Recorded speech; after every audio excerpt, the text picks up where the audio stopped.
नमस्कार। खबरों के बुलेटिन च स्वागत है। मैं हाँ कुसुम सोनिया। पहला एक नज़र चोणवीं खबरों ते। प्रधानमंत्री नरेंद्र मोदी ने भारतीय जनता पार्टी के संसद मैंबरां नूं 75वें सुतंत्रता दिवस समागमां विच सरगर्मी नाल शामिल होने लई आख्या।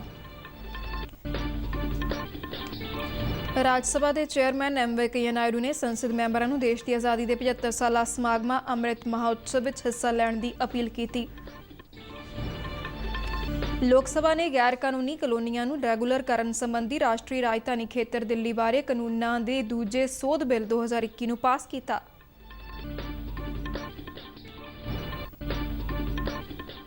संसद के दोवें सदनां विच किसानां दे मुद्दिआं नूं लैके भारी शोर शराबा। लोक सभा ते राज सभा दीआं कारवाईआं विच वार-वार विघन तो बाद दोवें सदन सोमवार तक लई मुलतवी। राष्ट्रपति रामनाथ कोविंद ने कहा है कि भारत की उच्च सिक्ख्या प्रणाली का विस्तार देश के पेंडू खेतरां अते समाज के सखणे वर्गां तक किया गया है। तीरथ सिंह रावत ने उत्तराखंड के नवे मुख्यमंत्री वजों सहुं चुकी।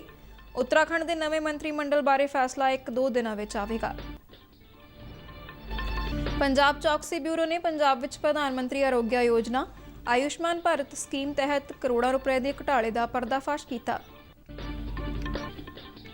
भारत ते न्यूजीलैंड विचाले आईसीसी विश्व टैसट चैंपीयनशिप का उद्घाटनी फाइनल मैच साउथहैम्पटन के हैम्पशायर बाउल विच खेडिया जाएगा। ते हुण खबरां दा विस्तार।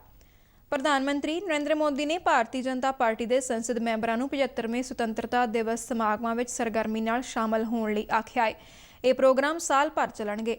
प्रधानमंत्री ने अज संसद भवन कंपलैक्स विच भाजपा संसदीय पार्टी की मीटिंग दौरान मैंबरां नूं संबोधन करदिआं ये अपील की। पार्टी के संसद मैंबरां ने कोविड महामारी नाल नजिठण ਅਤੇ देश के अर्थचारे ਨੂੰ ਮੁੜ ਲੀਹਾਂ ਤੇ ਲਿਆਉਣ ਲਈ प्रधानमंत्री की अगवाई की ਸ਼ਲਾਘਾ ਕੀਤੀ। मीटिंग मगरों मीडिया ब्रीफिंग दौरान पार्लीमानी मामलों बारे मंत्री प्रहलाद जोशी ने कहा कि भाजपा प्रधान JP नड्डा ने कहा कि हाल के चोण नतीजों तो प्रधानमंत्री नरेंद्र मोदी की लीडरशिप विच लोकां दे विश्वास का पता लगता है। 75 ईयर्स ऑफ इंडिपेंडेंस का शुरुआत हो रहा है प्रोग्राम। 75 ईयर्स का 75 वीक्स एक कार्यक्रम होगा। वो 12 मार्च से शुरू होगा और उसी दिन 75 प्लेसेस में देश में विभिन्न तरह की प्रोग्राम होगा और 75 वीक्स तक ये कार्यक्रम चलते रहेगा। ये जो प्रोग्राम 12 तारीख से गुजरात में शुरू हो रहा है और देश के विभिन्न जगहों में ये कार्यक्रम का 75 जगह में ये कार्यक्रम विभिन्न तरह के कार्यक्रम हो रहा है। उस दिन सभी एमपीज और जनप्रतिनिधि। राज्यसभा के चेयरमैन एम वैंकैया नायडू ने संसद मैंबरां नूं देश की आज़ादी के 75 साला समागमां अमृत महोत्सव विच हिस्सा लैण की अपील की है। अज राज्यसभा की कार्रवाई शुरू होंदियां सार श्री वैंकैया नायडू ने कहा कि साल 2021 तो देश की आज़ादी के 75 साल संबंधी अमृत महोत्सव समागम शुरू हो जाएंगे। इस मौके सरकार ने 12 मार्च तो 15 अगस्त 2023 तक देश भर में अमृत महोत्सव समागम करवाने की योजना बनाई है। इन्हां समागमां दौरान सूबियां अते केंद्र शासित प्रदेशों में प्रदर्शनियां तो इलावा होर प्रोग्राम भी आयोजित किए जाएंगे। अमृत महोत्सव प्रोग्रामां की शुरुआत आउंदे शुक्रवार साबरमती तो दंडी तक पैदल यात्रा नाल होवेगी। ये पैदल यात्रा राष्ट्रपिता महात्मा गांधी की इतिहासक दंडी यात्रा की याद विच रखी गई है जो 5 अप्रैल को समाप्त होवेगी। महात्मा गांधी ने 1930 विच दंडी यात्रा शुरू की सी। राज्यसभा चेयरमैन एम वैंकैया नायडू ने कहा कि अमृत महोत्सव समागमां राहीं संसद मैंबर उन्हां कदरां कीमतां ते विचारां नूं उजागर करन जिन्हां ते साडे सुतंत्रता सेनानियां ने पहरा दिता अते जिन्हां दी बदौलत देश ने आज़ादी हासिल की। लोक सभा ने अज राष्ट्रीय राजधानी खेतर दिल्ली बारे कानूनां दे दूजे सोध बिल 2021 नूं पास कर दिता जिस विच दिल्ली दीआं गैर कानूनी कलोनियां नूं रैगूलर करन दा प्रबंध है। राज सभा इस बिल नूं पहलां ही 9 फरवरी नूं पास कर चुकी है। लोक सभा विच नवे खेती कानूनां ते विरोधी पार्टियां दे रौले रप्पे दरमियान जुबानी वोट राहीं पास किया गया। यह बिल पिछले साल 30 दसंबर नूं इस संबंधी राष्ट्रपति रामनाथ कोविंद वालों लिआंदे गए ऑर्डीनेंस की थां लवेगा। इस बिल राहीं राष्ट्रीय राजधानी खेतर दे दिल्ली कानूनां दे विशेष प्रबंध एक्ट दूजा 2011 विच ਸੋਧ ਕਰਨ ਦਾ ਪ੍ਰਬੰਧ ਕੀਤਾ ਗਿਆ ਹੈ। 2011 ਦਾ ਕਾਨੂੰਨ ਪਿਛਲੇ ਸਾਲ 31 ਦਸੰਬਰ ਤੱਕ ਵੈਧ ਸੀ, ਜਿਸ ਮਗਰੋਂ ਆਰਡੀਨੈਂਸ ਰਾਹੀਂ ਸਮਾਂ ਸੀਮਾ 31 ਦਸੰਬਰ 2023 ਤੱਕ ਵਧਾਈ ਗਈ ਸੀ। ਲੋਕ ਸਭਾ ਵਿੱਚ ਇਸ ਬਿੱਲ ਤੇ ਸੰਖੇਪ ਚਰਚਾ ਦਾ ਜਵਾਬ ਦਿੰਦਿਆਂ ਮਕਾਨ ਉਸਾਰੀ ਅਤੇ ਸ਼ਹਿਰੀ ਮਾਮਲਿਆਂ ਦੇ ਸੁਤੰਤਰ ਚਾਰਜ ਵਾਲੇ ਰਾਜ ਮੰਤਰੀ ਹਰਦੀਪ ਸਿੰਘ ਪੁਰੀ ਨੇ ਕਿਹਾ ਕਿ ਲੋਕਾਂ ਵਿੱਚ ਇਹ ਧਾਰਨਾ ਹੈ ਕਿ ਗੈਰ ਕਾਨੂੰਨੀ ਕਲੋਨੀਆਂ ਦਾ ਮੁੱਦਾ ਕੁਝ ਸਿਆਸੀ ਪਾਰਟੀਆਂ ਵੱਲੋਂ ਲਟਕਾਇਆ ਜਾ ਰਿਹਾ ਸੀ।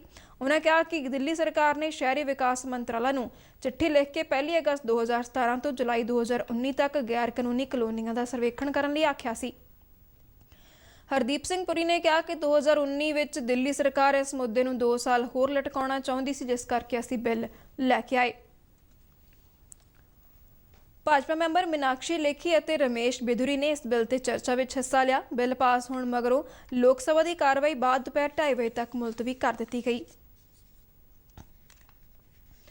ਸੰਸਦ ਦੇ ਦੋਹਾਂ ਸਦਨਾਂ ਵਿੱਚ ਅੱਜ ਖੇਤੀ ਕਾਨੂੰਨਾਂ ਅਤੇ ਕਿਸਾਨਾਂ ਦੇ ਮੁੱਦਿਆਂ ਨੂੰ ਲੈ ਕੇ ਵਿਰੋਧੀ ਪਾਰਟੀਆਂ ਵੱਲੋਂ ਰੌਲਾ ਰੱਪਾ ਪਾਇਆ ਗਿਆ, ਜਿਸ ਕਾਰਨ ਉੱਪਰਲੇ ਅਤੇ ਹੇਠਲੇ ਸਦਨ ਦੀਆਂ ਕਾਰਵਾਈਆਂ ਵਿੱਚ ਵਾਰ-ਵਾਰ ਵਿਘਨ ਪਿਆ। ਲੋਕ ਸਭਾ ਵਿੱਚ ਰੌਲੇ ਰੱਪੇ ਕਾਰਨ ਸਦਨ ਦੀ ਕਾਰਵਾਈ ਪਹਿਲਾਂ 11 ਵਜੇ ਤੱਕ, ਫਿਰ 12:30 ਅਤੇ ਫਿਰ 2:30 ਵਜੇ ਤੱਕ ਮੁਲਤਵੀ ਕਰਨੀ ਪਈ। 2:30 ਵਜੇ ਸਦਨ ਦੇ ਮੁੜ ਜੁੜਨ ਤੇ ਸ਼ੋਰ ਸ਼ਰਾਬਾ ਉਸੇ ਤਰ੍ਹਾਂ ਜਾਰੀ ਰਹਿਣ ਤੇ ਸਦਨ ਦੀ ਕਾਰਵਾਈ ਸੋਮਵਾਰ ਤੱਕ ਲਈ ਮੁਲਤਵੀ ਕਰ ਦਿੱਤੀ ਗਈ। ਉਧਰ ਰਾਜ ਸਭਾ ਵਿੱਚ ਵੀ ਵਿਰੋਧੀ ਪਾਰਟੀਆਂ ਨੇ ਖੇਤੀ ਕਾਨੂੰਨਾਂ ਨੂੰ ਲੈ ਕੇ ਰੌਲਾ ਰੱਪਾ ਪਾਇਆ, ਜਿਸ ਕਰਕੇ ਸਦਨ ਦੀ ਕਾਰਵਾਈ ਨੂੰ ਵਾਰ-ਵਾਰ ਮੁਲਤਵੀ ਕਰਨਾ ਪਿਆ ਅਤੇ ਅੰਤ ਵਿੱਚ ਸਭਾਪਤੀ ਵੱਲੋਂ ਸਦਨ ਦੀ ਕਾਰਵਾਈ ਸੋਮਵਾਰ ਤੱਕ ਲਈ ਉਠਾ ਦਿੱਤੀ ਗਈ। ਤ੍ਰਿਣਮੂਲ ਕਾਂਗਰਸ ਦੀ ਸੁਪਰੀਮੋ ਅਤੇ ਪੱਛਮ ਬੰਗਾਲ ਦੀ ਮੁੱਖ ਮੰਤਰੀ ਮਮਤਾ ਬੈਨਰਜੀ ਨੇ ਅੱਜ ਹਲਦੀਆ ਦੇ ਐਸਟੀਓ ਦਫ਼ਤਰ ਵਿੱਚ ਨੰਦੀਗ੍ਰਾਮ ਵਿਧਾਨ ਸਭਾ ਸੀਟ ਲਈ ਆਪਣੇ ਨਾਮਜ਼ਦਗੀ ਕਾਗਜ਼ ਦਾਖਲ ਕੀਤੇ। ਨੰਦੀਗ੍ਰਾਮ ਸੀਟ ਲਈ ਚੋਣ 1 ਅਪ੍ਰੈਲ ਨੂੰ ਹੋਣੀ ਹੈ। ਨਾਮਜ਼ਦਗੀ ਕਾਗਜ਼ ਦਾਖਲ ਕਰਨ ਸਮੇਂ ਤ੍ਰਿਣਮੂਲ ਕਾਂਗਰਸ ਪਾਰਟੀ ਦੇ ਆਗੂ ਸੁਬਰਤਾ ਬਖਸ਼ੀ ਉਹਨਾਂ ਦੇ ਨਾਲ ਸਨ। ਕਾਗਜ਼ ਦਾਖਲ ਕਰਨ ਤੋਂ ਪਹਿਲਾਂ ਮਮਤਾ ਬੈਨਰਜੀ ਨੇ ਸ਼ਿਵ ਮੰਦਿਰ ਵਿੱਚ ਮੱਥਾ ਟੇਕਿਆ ਤੇ ਇੱਕ ਰੋਡ ਸ਼ੋਅ ਦੀ ਸ਼ਕਲ ਵਿੱਚ ਆਪਣੇ ਸਮਰਥਕਾਂ ਨਾਲ ਨਾਮਜ਼ਦਗੀ ਕਾਗਜ਼ ਦਾਖਲ ਕਰਨ ਲਈ ਐਸਟੀਓ ਦਫ਼ਤਰ ਪੁੱਜੇ। ਰਾਸ਼ਟਰਪਤੀ ਰਾਮਨਾਥ ਕੋਵਿੰਦ ਨੇ ਕਿਹਾ ਹੈ ਕਿ ਭਾਰਤ ਦੀ ਉੱਚ ਸਿੱਖਿਆ ਪ੍ਰਣਾਲੀ ਦਾ ਵਿਸਥਾਰ ਦੇਸ਼ ਦੇ ਪੇਂਡੂ ਖੇਤਰਾਂ ਤੇ ਸਮਾਜ ਦੇ ਸੱਖਣੇ ਵਰਗਾਂ ਤੱਕ ਕੀਤਾ ਗਿਆ ਹੈ।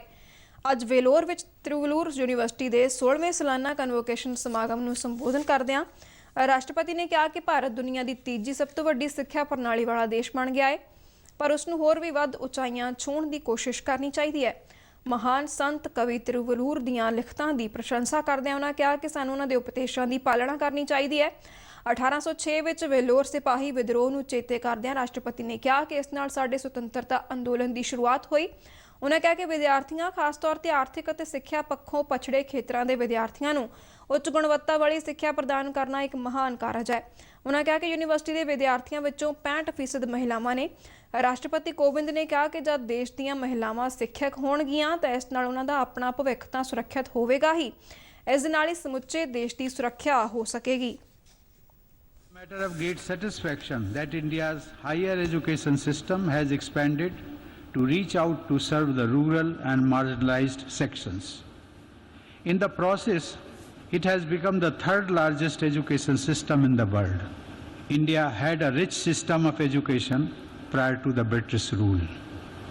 Gandhiji described it as a beautiful tree that was cut down by what the British rulers called reforms. ਤੀਰਥ ਸਿੰਘ ਰਾਵਤ ਨੇ ਅੱਜ ਦੇਹਰਾਦੂਨ ਵਿੱਚ ਕਰਵਾਏ ਗਏ ਇੱਕ ਸਮਾਗਮ ਦੌਰਾਨ ਉੱਤਰਾਖੰਡ ਦੇ ਨਵੇਂ ਮੁੱਖ ਮੰਤਰੀ ਵਜੋਂ ਸਹੁੰ ਚੁੱਕੀ। ਤੀਰਥ ਸਿੰਘ ਰਾਵਤ ਦੇ ਮੰਤਰੀ ਮੰਡਲ ਬਾਰੇ ਫੈਸਲਾ 1-2 ਦਿਨਾਂ ਵਿੱਚ ਹੋਵੇਗਾ। ਇਸ ਤੋਂ ਪਹਿਲਾਂ ਦੇਹਰਾਦੂਨ ਵਿੱਚ ਭਾਜਪਾ ਵਿਧਾਨਕਾਰ ਪਾਰਟੀ ਦੀ ਮੀਟਿੰਗ ਦੌਰਾਨ ਤੀਰਥ ਸਿੰਘ ਰਾਵਤ ਨੂੰ ਨੇਤਾ ਚੁਣਿਆ ਗਿਆ, ਜਿਸ ਮਗਰੋਂ ਉਹਨਾਂ ਰਾਜਪਾਲ ਬੇਬੀ ਰਾਣੀ ਮੌਰਿਆ ਨੂੰ ਮਿਲ ਕੇ ਸੂਬੇ ਵਿੱਚ ਸਰਕਾਰ ਬਣਾਉਣ ਦਾ ਦਾਅਵਾ ਪੇਸ਼ ਕੀਤਾ। ਤ੍ਰਿਵੇਂਦਰ ਸਿੰਘ ਰਾਵਤ ਵੱਲੋਂ ਮੁੱਖ ਮੰਤਰੀ ਦੇ ਤੌਰ ਤੇ ਅਸਤੀਫਾ ਦੇਣ ਦੇ 1 ਦਿਨ ਬਾਅਦ ਤੀਰਥ ਸਿੰਘ ਰਾਵਤ ਨੂੰ ਸੂਬੇ ਦਾ ਨਵਾਂ ਮੁੱਖ ਮੰਤਰੀ ਬਣਾਇਆ ਗਿਆ। ਤੀਰਥ ਸਿੰਘ ਰਾਵਤ ਪੌੜੀ ਗੜਵਾਲ ਤੋਂ ਸੰਸਦ ਮੈਂਬਰ ਨੇ। ਇਸ ਤੋਂ ਪਹਿਲਾਂ ਉਹ ਸੂਬਾ ਭਾਜਪਾ ਇਕਾਈ ਦੇ ਪ੍ਰਧਾਨ ਵੀ ਰਹੇ। ਤੀਰਥ ਸਿੰਘ ਰਾਵਤ ਵਿਧਾਨਕਾਰ ਵੀ ਰਹਿ ਚੁੱਕੇ ਨੇ। ਸੰਨ 2000 ਵਿੱਚ ਉੱਤਰਾਖੰਡ ਸੂਬੇ ਦੇ ਹੋਂਦ ਵਿੱਚ ਆਉਣ ਸਮੇਂ ਤੀਰਥ ਸਿੰਘ ਰਾਵਤ ਉੱਤਰ ਪ੍ਰਦੇਸ਼ ਵਿਧਾਨਕਾਰ ਕੌਂਸਲ ਦੇ ਮੈਂਬਰ ਸਨ ਅਤੇ ਉਹਨਾਂ ਨੂੰ ਉੱਤਰਾਖੰਡ ਸੂਬੇ ਦਾ ਪਹਿਲਾ ਸਿੱਖਿਆ ਮੰਤਰੀ ਬਣਾਇਆ ਗਿਆ। 2012 ਵਿੱਚ ਤੀਰਥ ਸਿੰਘ ਰਾਵਤ ਵਿਧਾਨ ਸਭਾ ਲਈ ਚੁਣੇ ਗਏ ਅਤੇ 2013 ਵਿੱਚ ਉਹਨਾਂ ਨੂੰ ਭਾਜਪਾ ਦੀ ਉੱਤਰਾਖੰਡ ਇਕਾਈ ਦਾ ਮੁਖੀ ਬਣਾਇਆ ਗਿਆ। ਰਿਪੋਰਟਾਂ ਅਨੁਸਾਰ ਤੀਰਥ ਸਿੰਘ ਰਾਵਤ ਦਾ ਅਕਸਰ ਸਾਫ਼ ਸੁਥਰੇ ਸਿਆਸਤਦਾਨ ਦਾ ਹੈ, ਜਿਸ ਕਰਕੇ ਉਹਨਾਂ ਨੂੰ ਸੂਬੇ ਦਾ ਮੁੱਖ ਮੰਤਰੀ ਚੁਣਿਆ ਗਿਆ। ਉੱਤਰਾਖੰਡ ਦੇ ਨਵੇਂ ਮੁੱਖ ਮੰਤਰੀ ਨਿਯੁਕਤ ਹੋਣ ਮਗਰੋਂ ਤੀਰਥ ਸਿੰਘ ਰਾਵਤ ਨੇ ਕਿਹਾ ਕਿ ਉਹ ਪਿਛਲੇ ਕੁਝ ਸਾਲਾਂ ਦੌਰਾਨ ਤ੍ਰਿਵੇਂਦਰ ਸਿੰਘ ਰਾਵਤ ਵੱਲੋਂ ਮੁੱਖ ਮੰਤਰੀ ਵਜੋਂ ਕੀਤੇ ਗਏ ਵਿਕਾਸ ਕਾਰਜਾਂ ਨੂੰ ਅੱਗੇ ਤੋਰਨਗੇ। ਪੰਜਾਬ ਚੌਕਸੀ ਬਿਊਰੋ ਨੇ ਪੰਜਾਬ ਵਿੱਚ ਪ੍ਰਧਾਨ ਮੰਤਰੀ ਆਰੋਗਿਆ ਯੋਜਨਾ ਆਯੁਸ਼ਮਾਨ ਭਾਰਤ ਸਕੀਮ ਤਹਿਤ ਕਰੋੜਾਂ ਰੁਪਏ ਦੇ ਘੁਟਾਲੇ ਦਾ ਪਰਦਾਫਾਸ਼ ਕੀਤਾ ਹੈ। ਅੱਜ ਕਪੂਰਥਲਾ ਵਿੱਚ ਇਸ ਬਾਰੇ ਜਾਣਕਾਰੀ ਦਿੰਦਿਆਂ ਡੀਜੀਪੀ ਕਮ chief director vigilance bureau ਵੀਕੇ Uppal ਨੇ ਦੱਸਿਆ ਕਿ ਕੁਝ ਪ੍ਰਾਈਵੇਟ ਹਸਪਤਾਲਾਂ ਨੇ ਇਫਕੋ ਟੋਕੀਓ ਨਾਮੀ ਬੀਮਾ ਕੰਪਨੀ ਤੋਂ ਲਾਭਪਾਤਰੀ ਮਰੀਜ਼ਾਂ ਦੇ ਇਲਾਜ ਲਈ ਸਿਹਤ ਬੀਮਾ ਦੇ ਫਰਜ਼ੀ ਬਿੱਲਾਂ ਦੇ ਆਧਾਰ ਤੇ ਕਲੇਮ ਪ੍ਰਾਪਤ ਕੀਤੇ। ਇਸ ਦੇ ਉਲਟ ਇਸ ਬੀਮਾ ਕੰਪਨੀ ਵੱਲੋਂ ਸਰਕਾਰੀ ਹਸਪਤਾਲਾਂ ਦੇ ਬੀਮਾ ਦੇ ਸੈਂਕੜੇ ਕਲੇਮ ਖਾਰਜ ਕੀਤੇ ਗਏ ਸਨ। ਚੌਕਸੀ ਬਿਊਰੋ ਦੇ ਚੀਫ ਡਾਇਰੈਕਟਰ ਨੇ ਦੱਸਿਆ ਕਿ ਲਾਭਪਾਤਰੀਆਂ ਦੇ ਇਲਾਜ ਲਈ ਫਰਜ਼ੀ ਬਿੱਲਾਂ ਤੇ ਕਲੇਮ ਪ੍ਰਾਪਤ ਕਰਨ ਨਾਲ ਸਰਕਾਰੀ ਖਜ਼ਾਨੇ ਨੂੰ ਕਰੋੜਾਂ ਰੁਪਏ ਦਾ ਘਾਟਾ ਪਿਆ। ਉਨ੍ਹਾਂ ਦੱਸਿਆ ਕਿ ਜਲੰਧਰ, ਹੁਸ਼ਿਆਰਪੁਰ ਅਤੇ ਕਪੂਰਥਲਾ ਜ਼ਿਲ੍ਹਿਆਂ ਦੇ ਕਈ ਨਾਮੀ ਪ੍ਰਾਈਵੇਟ ਹਸਪਤਾਲ ਇਸ ਘੁਟਾਲੇ ਵਿੱਚ ਸ਼ਾਮਲ ਨੇ। ਉਨ੍ਹਾਂ ਦੱਸਿਆ ਕਿ ਬਿਊਰੋ ਵੱਲੋਂ ਇਸ ਬਹੁ ਕਰੋੜੀ ਘੁਟਾਲੇ ਦੀ ਜਾਂਚ ਲਈ ਰੈਗੂਲਰ ਵਿਜੀਲੈਂਸ ਇਨਕੁਆਇਰੀ ਰਜਿਸਟਰ ਕੀਤੀ ਗਈ ਹੈ। ਇਸ ਘੁਟਾਲੇ ਬਾਰੇ ਹੋਰ ਵੇਰਵੇ ਦਿੰਦਿਆਂ ਉਨ੍ਹਾਂ ਦੱਸਿਆ ਕਿ ਜਲੰਧਰ ਚੌਕਸੀ ਰੇਂਜ ਦੇ ਐਸਐਸਪੀ ਦਲਜਿੰਦਰ ਸਿੰਘ ਢਿੱਲੋਂ ਨੇ ਇਸ ਘੁਟਾਲੇ ਬਾਰੇ ਪਤਾ ਲਗਾਇਆ। ਉਨ੍ਹਾਂ ਕਿਹਾ ਕਿ ਇਸ ਸੰਬੰਧ ਵਿੱਚ ਡਿਪਟੀ ਮੈਡੀਕਲ ਕਮਿਸ਼ਨਰਾਂ ਤੇ ਸਰਕਾਰੀ ਹਸਪਤਾਲਾਂ ਤੇ ਮੁੱਢਲੇ ਸਿਹਤ ਕੇਂਦਰਾਂ ਦੇ ਡਾਕਟਰਾਂ ਦੇ ਪੱਧਰ ਤੇ ਵੱਡੀ ਕੁਤਾਹੀ ਦੇਖਣ ਨੂੰ ਮਿਲੀ ਹੈ। ਉਨ੍ਹਾਂ ਕਿਹਾ ਕਿ ਇਫਕੋ ਟੋਕੀਓ ਬੀਮਾ ਕੰਪਨੀ ਨੇ ਆਯੁਸ਼ਮਾਨ ਭਾਰਤ ਸਕੀਮ ਤਹਿਤ ਪ੍ਰਾਈਵੇਟ ਹਸਪਤਾਲਾਂ ਦੇ ਕਰੋੜਾਂ ਰੁਪਏ ਦੇ ਫਰਜ਼ੀ ਕਲੇਮ ਪਾਸ ਕੀਤੇ, ਜਦਕਿ ਸਰਕਾਰੀ ਹਸਪਤਾਲਾਂ ਦੇ ਕਲੇਮ ਰੱਦ ਕਰ ਦਿੱਤੇ ਗਏ। ਹਿਮਾਚਲ ਪ੍ਰਦੇਸ਼ ਦੇ ਚੰਬਾ ਜ਼ਿਲ੍ਹੇ ਵਿੱਚ ਇੱਕ ਬੱਸ ਦੇ ਡੂੰਘੇ ਖੱਡ ਵਿੱਚ ਡਿੱਗ ਜਾਣ ਕਾਰਨ ਵਾਪਰੇ ਹਾਦਸੇ ਵਿੱਚ 8 ਵਿਅਕਤੀਆਂ ਦੀ ਮੌਤ ਹੋ ਗਈ, ਜਦਕਿ 10 ਹੋਰ ਜ਼ਖਮੀ ਹੋ ਗਏ। ਸੂਬੇ ਦੇ ਮੁੱਖ ਮੰਤਰੀ ਜੈਰਾਮ ਠਾਕੁਰ ਨੇ ਮ੍ਰਿਤਕਾਂ ਦੇ ਪਰਿਵਾਰਾਂ ਨਾਲ ਦਰਦ ਸਾਂਝਾ ਕੀਤਾ। ਉਨ੍ਹਾਂ ਕਿਹਾ ਕਿ ਉਨ੍ਹਾਂ ਵੱਲੋਂ ਚੰਬਾ ਪ੍ਰਸ਼ਾਸਨ ਨੂੰ ਰਾਹਤ ਕਾਰਜਾਂ ਵਿੱਚ ਤੇਜ਼ੀ ਲਿਆਉਣ ਅਤੇ ਹਾਦਸੇ ਵਿੱਚ ਜ਼ਖਮੀ ਹੋਏ ਲੋਕਾਂ ਦਾ ਹਸਪਤਾਲ ਵਿੱਚ ਵਧੀਆ ਇਲਾਜ ਕਰਨ ਦੇ ਨਿਰਦੇਸ਼ ਦਿੱਤੇ ਨੇ। ਕ੍ਰਿਕਟ। ਭਾਰਤ ਅਤੇ ਨਿਊਜ਼ੀਲੈਂਡ ਵਿਚਾਲੇ ਆਈਸੀਸੀ ਵਿਸ਼ਵ ਟੈਸਟ ਚੈਂਪੀਅਨਸ਼ਿਪ ਦਾ ਉਦਘਾਟਨੀ ਫਾਈਨਲ ਮੈਚ ਸਾਊਥਹੈਂਪਟਨ ਦੇ ਹੈਂਪਸ਼ਾਇਰ ਬਾਊਲ ਵਿੱਚ ਖੇਡਿਆ ਜਾਵੇਗਾ। ਆਈਸੀਸੀ ਵੱਲੋਂ ਅੱਜ ਇਸ ਬਾਰੇ ਐਲਾਨ ਕੀਤਾ ਗਿਆ। ਇਹ ਫੈਸਲਾ ਆਈਸੀਸੀ ਬੋਰਡ ਵੱਲੋਂ ਇੰਗਲੈਂਡ ਅਤੇ ਵੇਲਜ਼ ਕ੍ਰਿਕਟ ਬੋਰਡ ਨਾਲ ਚਰਚਾ ਤੋਂ ਬਾਅਦ ਲਿਆ ਗਿਆ, ਜਿਸ ਦੌਰਾਨ ਕੋਵਿਡ-19 ਦੇ ਖਤਰੇ ਨੂੰ ਘੱਟੋ-ਘੱਟ ਕਰਨ ਅਤੇ ਸਭ ਤੋਂ ਵੱਧ ਸੁਰੱਖਿਅਤ ਮਾਹੌਲ ਵਿੱਚ ਇਹ ਮੈਚ ਕਰਵਾਉਣ ਬਾਰੇ ਚਰਚਾ ਹੋਈ ਅਤੇ ਅੰਤ ਵਿੱਚ ਸਾਊਥਹੈਂਪਟਨ ਦੇ ਹੈਂਪਸ਼ਾਇਰ ਬਾਊਲ ਨੂੰ ਚੁਣਿਆ ਗਿਆ। ਆਈਸੀਸੀ ਵੱਲੋਂ ਜਾਰੀ ਬਿਆਨ ਵਿੱਚ ਕਿਹਾ ਗਿਆ ਹੈ ਕਿ ਮੈਚ ਵਿੱਚ ਸ਼ਾਮਲ ਖਿਡਾਰੀਆਂ ਸਮੇਤ ਹੋਰ ਸਾਰੇ ਅਮਲੇ ਦੀ ਵੱਧ ਤੋਂ ਵੱਧ ਸੁਰੱਖਿਆ ਹੋ ਸਕੇਗੀ। ਹੈਂਪਸ਼ਾਇਰ ਬਾਊਲ ਵਿਖੇ ਵਿਸ਼ਵ ਮਿਆਰ ਦੀਆਂ ਕ੍ਰਿਕਟ ਖੇਡਣ ਅਤੇ ਸਿਖਲਾਈ ਸਹੂਲਤਾਂ ਉਪਲਬਧ ਨੇ ਅਤੇ ਦੋਵੇਂ ਹੀ ਟੀਮਾਂ ਨੂੰ ਤਿਆਰੀ ਲਈ ਬਿਹਤਰੀਨ ਸੰਭਾਵਿਤ ਮਾਹੌਲ ਮਿਲੇਗਾ। ਇਸ ਤੋਂ ਇਲਾਵਾ ਇਸ ਥਾਂ ਤੇ ਠਹਿਰਨ ਦੀ ਵਿਵਸਥਾ ਵੀ ਅਜਿਹੀ ਹੈ ਜਿਸ ਨਾਲ ਕੋਵਿਡ-19 ਫੈਲਣ ਦਾ ਜ਼ੋਖਿਮ ਘੱਟੋ-ਘੱਟ ਹੈ।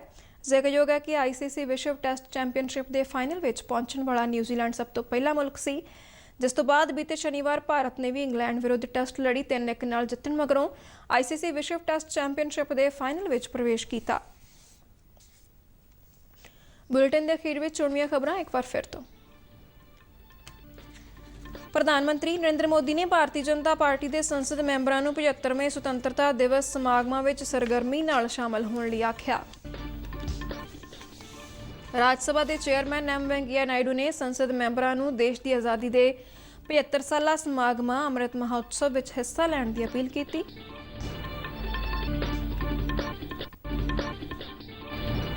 ਲੋਕ ਸਭਾ ਨੇ ਗੈਰ ਕਾਨੂੰਨੀ ਕਲੋਨੀਆਂ ਨੂੰ ਰੈਗੂਲਰ ਕਰਨ ਸੰਬੰਧੀ ਰਾਸ਼ਟਰੀ ਰਾਜਧਾਨੀ ਖੇਤਰ ਦਿੱਲੀ ਬਾਰੇ ਕਾਨੂੰਨਾਂ ਦੇ ਦੂਜੇ ਸੋਧ ਬਿੱਲ 2021 ਨੂੰ ਪਾਸ ਕੀਤਾ।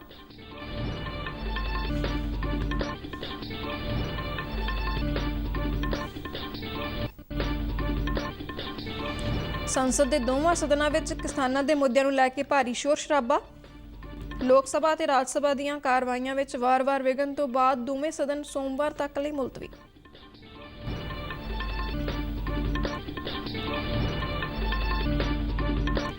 ਰਾਸ਼ਟਰਪਤੀ ਰਾਮਨਾਥ ਕੋਵਿੰਦ ਨੇ ਕਿਹਾ ਹੈ ਕਿ ਭਾਰਤ ਦੀ ਉੱਚ ਸਿੱਖਿਆ ਪ੍ਰਣਾਲੀ ਦਾ ਵਿਸਥਾਰ ਦੇਸ਼ ਦੇ ਪੇਂਡੂ ਖੇਤਰਾਂ ਅਤੇ ਸਮਾਜ ਦੇ ਸੱਖਣੇ ਵਰਗਾਂ ਤੱਕ ਕੀਤਾ ਗਿਆ ਹੈ।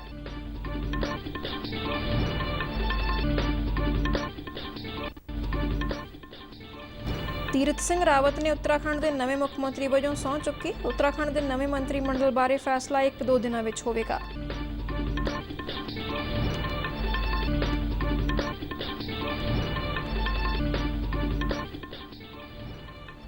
ਪੰਜਾਬ ਚੌਕਸੀ ਬਿਊਰੋ ਨੇ ਪੰਜਾਬ ਵਿੱਚ ਪ੍ਰਧਾਨ ਮੰਤਰੀ ਆਰੋਗਿਆ ਯੋਜਨਾ ਆਯੁਸ਼ਮਾਨ ਭਾਰਤ ਸਕੀਮ ਤਹਿਤ ਕਰੋੜਾਂ ਰੁਪਏ ਦੇ ਘੁਟਾਲੇ ਦਾ ਪਰਦਾਫਾਸ਼ ਕੀਤਾ ਅਤੇ ਭਾਰਤ ਤੇ ਨਿਊਜ਼ੀਲੈਂਡ ਵਿਚਾਲੇ ਆਈਸੀਸੀ ਵਿਸ਼ਵ ਟੈਸਟ ਚੈਂਪੀਅਨਸ਼ਿਪ ਦਾ ਉਦਘਾਟਨੀ ਫਾਈਨਲ ਅਤੇ ਸਾਊਥਹੈਂਪਟਨ ਦੇ ਹੈਂਪਸ਼ਾਇਰ ਬਾਊਲ ਵਿੱਚ ਖੇਡਿਆ ਜਾਵੇਗਾ। ਇਸ ਦੇ ਨਾਲ ਹੀ ਖਬਰਾਂ ਦਾ ਬੁਲੇਟਿਨ ਖਤਮ ਹੁੰਦਾ ਹੈ। ਅੱਗੇ ਦਿਓ ਧੰਨਵਾਦ।